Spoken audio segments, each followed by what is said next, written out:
I have two-page speech prepared by the staff, but I shall read it, and after that, I will just add my own statements to reflect my sentiment of the moment.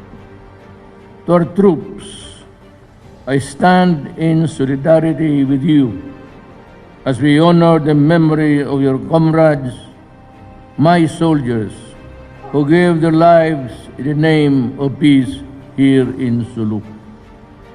The recent bombings that took the lives of several civilians, including those of your fellow soldiers, will only further strengthen our resolve to crush the lawless elements behind this cowardly act. For decades, Mindanao's progress has been hindered by the threat of insurgency and extremism. Kung wala lang ho sana itong the seed of hatred na nakalagay sa isip from generation to generation, sana ngayon maganda na ang buhay para sa lahat. This unfortunate incident is only one of the countless incidents that prove that we should never be complacent when it comes to terrorism. Lagi ninyong tandaan na ang kaligtasan ng ating mamamayan at mga komunidad ang inyong prioridad. Right now, our entire nation is dealing with the global health crisis, yet enemies of the state will still find the energy to perpetrate the acts of violence and terrorism. Now, more than ever, our nation needs our armed forces to ensure that these terrorists will never succeed in their pointless goals. By choosing to fight for your country here in Sulu, you honor the ultimate sacrifice of your fellow soldiers and the countless others who fought before you. I know that the ongoing pandemic has not only made your responsibilities even more complicated and more hardships. Yet in the spirit of selflessness, you remain strong in your mission for the Filipino people. Because of this, I am humbled by your commitment, inspired by your patriotism, and grateful for your continued support. Bilang isang Pilipino, ibibigay ko sa inyo ang lahat ng suporta na kailangan ninyo para matupad ang inyong misyon dito sa Hulo. I commit myself to work with you, my dear troops, to ensure that these terrorists will have no future in this country. You know, sa core, It is not the fault of the native Filipinos tayo. We never had any religion before. Well, until the evangelists of religions came over. Wala ho tayong away noon. At maniwala't kahit hindi, itong Bisaya pati Tausog, kung pakinggan mo lang mabuti, magkakaintindihan tayo. What I'm trying to say is that the irony of it all is that Lapu-Lapu was a spin-off of the tribe of the Tausogs that settled in Cebu, is the same Lapu-Lapu that I honor and bestowed upon him the prestige of being a national hero. It was not until after I was president. You know, in the past, sinasabi lang nila, Lapu-Lapu, pangpiritong isda lang yan, ilununan. But he was the first Filipino to resist the invader. Siya yung unang nagipagbakbakan. And to think that he was a descendant of the Tausogs who settled earlier in the Visayan Hemisphere. The other tribe is the Hiligaynon, which are the Hilongbos now. And yet I'm giving awards in his name to soldiers of the Republic of the Philippines, to which the Filipino people have agreed to form. Yan ang I was holding the Quran and the Bible kanina. Sandali. In both holy books, there's only one God. It's your Allah. It's God the Father for the Christians. Pareho lang. And yet in thy name, because of certain extremists, yung unang pumasok na galit doon sa mga Pilipino sa southern part, which is now Mindanao, at yung mga Moro, yung nagkaisa against the Spaniards. We never had any quarrels. We never took slaves of any tribe. Tayong lahat magkakaibigan. We were just trading with each other. And yet, when the Spaniards came, ang problema nagdala ng reliyon. Well, of course, also for the Islam, but ang Islam for evangelization lang. The Spaniards conquered what is now the Philippines because he chose to name it after King Philip, who sponsored this expedition to this part of the world. Ang binibigay kong award in the name of a Tausog for my soldiers who have fought the insurgents now. Kung hindi lang sabihin mo na ang pinapag-usapan natin dito ay ang Diyos, nakakatawa eh. Because, can just imagine,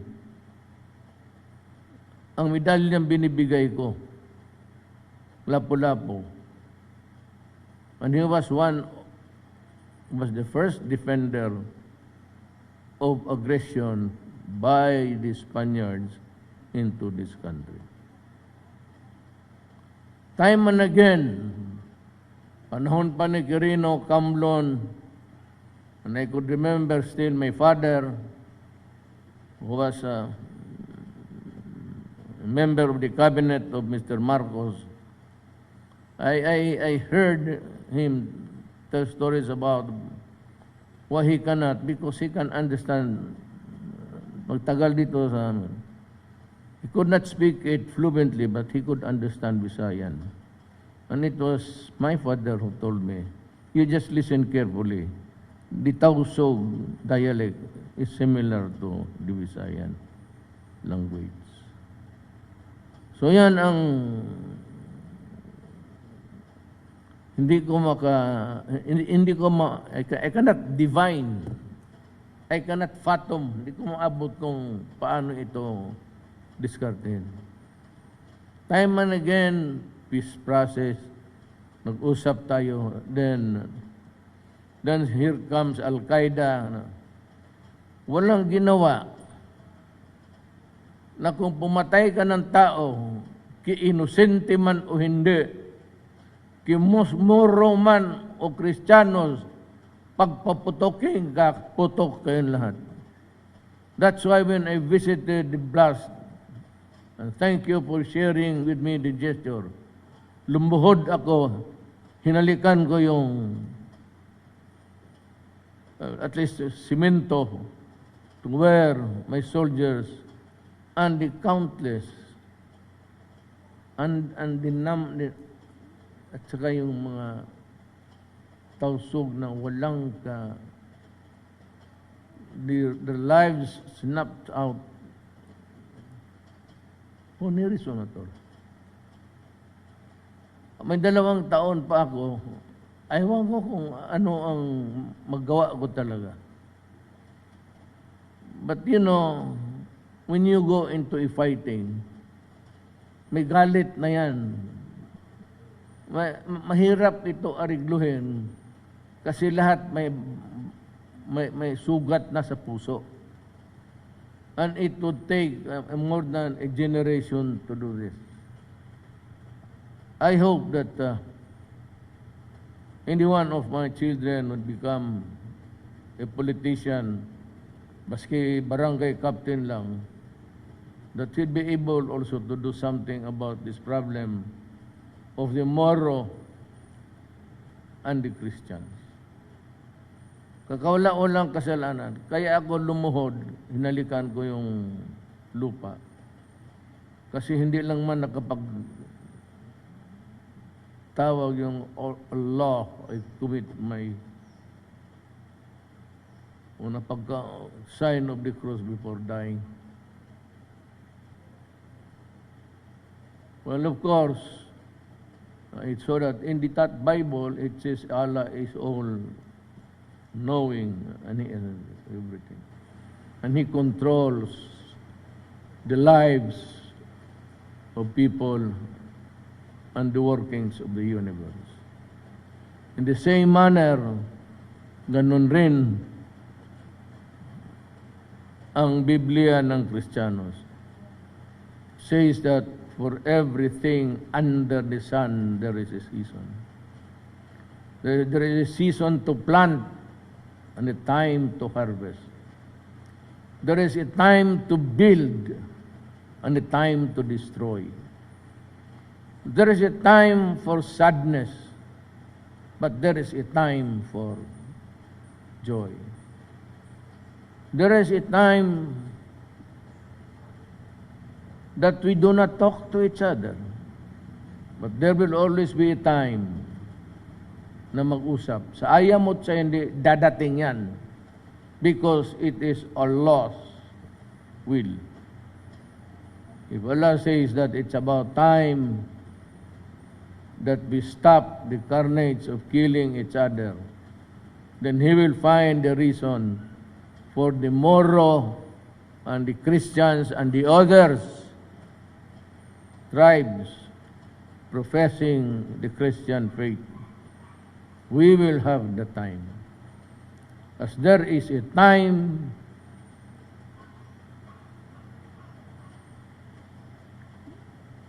for war,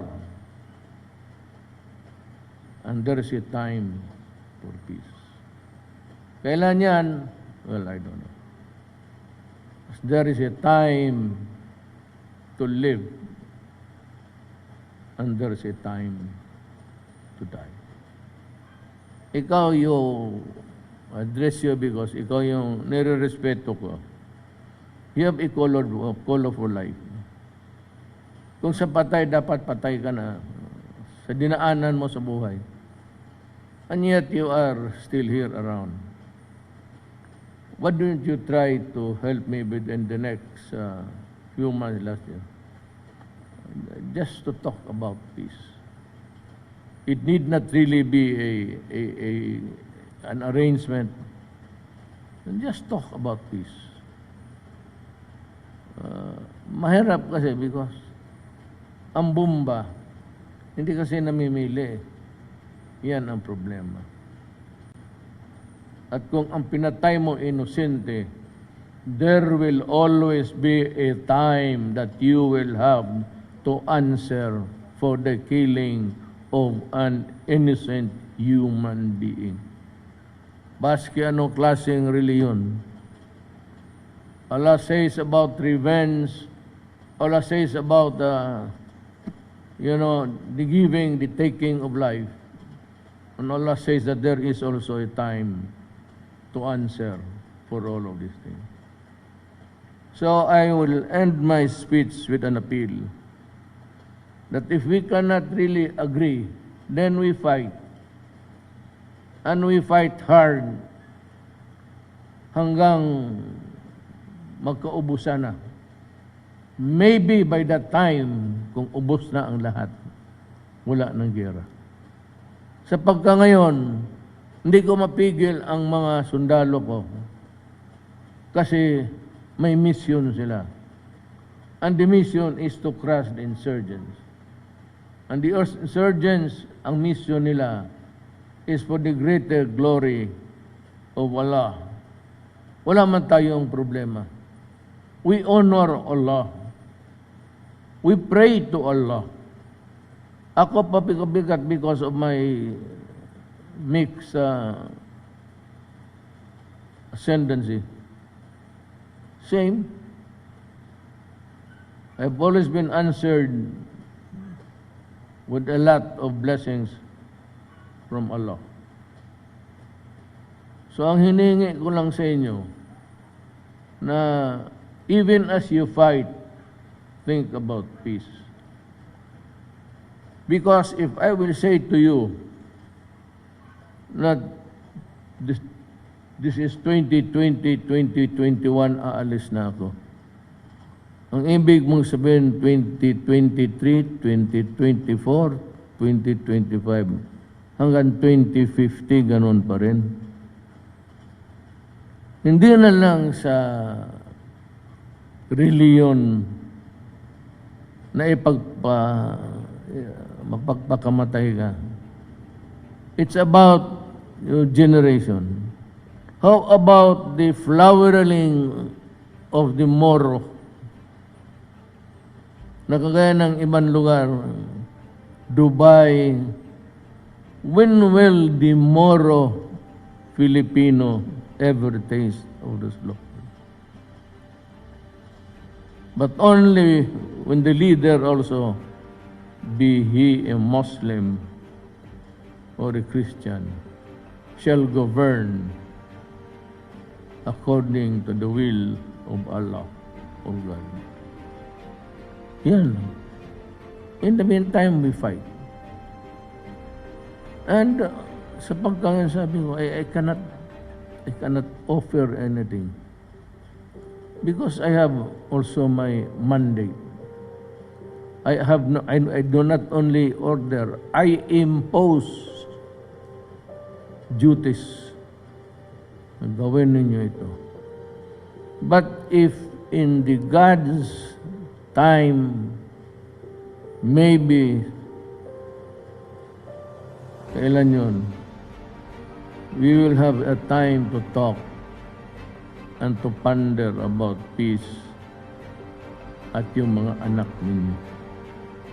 Biro mo na palakihin mo, hindi mo nga padapuan ng lamok, but only to die walking there on the streets. Sama. And you know, yung give and take na vengeance, if it is hatred, it cannot be stopped anymore. Hardly. So, it is a impossible dream. It is an unreachable star. But it behooves upon us, tayong mga leader, even to try and even to talk as we wage war. Ako, I do not find anything reprehensible in talking to my enemy across the table and at the same time ordering my soldiers to fight. That's the only way for us to move forward at this time. But I hope that Allah will someday give the light to the minds of everybody. Maraming salamat.